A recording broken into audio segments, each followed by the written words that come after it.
నమస్కారం. కొప్పరపు కవుల కవిత్వం ఎంత అందంగా ఉంటుందో కొప్పరపు కవులు కూడా అంతే అందంగా ఉంటారు.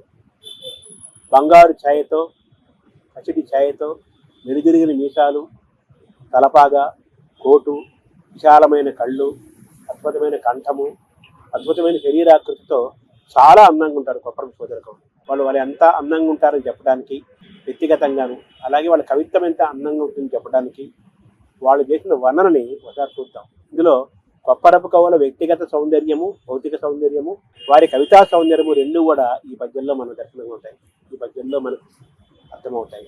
ఆ పద్యం ఒకసారి చూద్దాం. అరుణజ్యోతి వసుప్రతానము సమస్తాశావకాశంబుగా హరువప్పన్. అరుణజ్యోతి వసుప్రతానం, అరుణజ్యోతి వసుప్రతానము సమస్తాశావకాశంబుగా హరువప్పన్. శకటస్థ వేణుకట రంధ్రాయాత బాల ప్రభాకర రోజు చెలువంది. తద్గత కవీట్ కమ్రాంగక శ్రేణి భాస్వర కార్తస్వర పుష్ప పూజనము భాస్వంతుండు కీర్తించనాన్. కొప్పరపు సోదర కవులు ఇద్దరు కూడా సభ కోసం వెళ్తూ ప్రయాణంలో భాగంగా గుర్ర బండిలో కూర్చున్నారు. అదేమో వెదురు బొంగులతో ఉన్న ఒక ఆచ్ఛాదనం అన్నమాట. ఆ వెదురు బొంగులతో కట్టిన ఆ గుర్ర బండిలో వెళ్తున్నారు. ఆ సమయంలో సూర్యుడి నుంచి వచ్చే సూర్యకిరణాలు కొప్పరపు కవుల శరీరం పైన పడుతుంటే ఆ కిరణాలు మళ్ళీ తిరిగి పైకి వెళ్తున్నాయట. ఆ దృశ్యం ఎలా ఉందంటే, ఒకరేమో కొప్పరపు కవులు, ఒకరేమో రమణయ్య గారు, చిన్నాయనేమో చామంచాయిగా ఉంటారు, పెద్దనేమో మేలి బంగారు ఛాయగా ఉంటారు. సూర్యుడి నుంచి వచ్చే కిరణాలు వీళ్ళ శరీరంపై పడి మళ్ళీ పైకి రిఫ్లెక్ట్ అవుతున్నాయి, మళ్ళీ తిరిగి పైకి మళ్ళీ వెళ్తున్నాయట.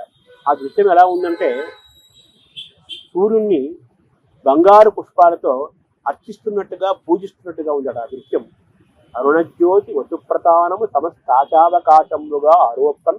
శకటస్థ వేణుకట రంధ్రాయాత ప్రభాకర రోజులు తొలువంది. తద్గత కవీటి కమ్రాంగక శ్రేణి భాస్వర కార్తస్వర పుష్ప పూజనము భాస్వంతుండు కీర్తించనాన్.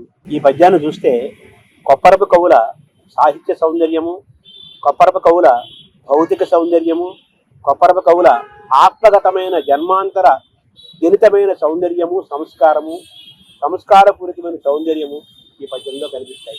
వాళ్ళు ఎంత అందంగా ఉంటారో ఈ పద్యం అంత అందంగా ఉంది. ఈ పద్యం ఎంత అందంగా ఉందో వాళ్ళు అంత అందంగా ఉంటారని ఈ పద్యం చెప్పే సారాంశం. నమస్కారం.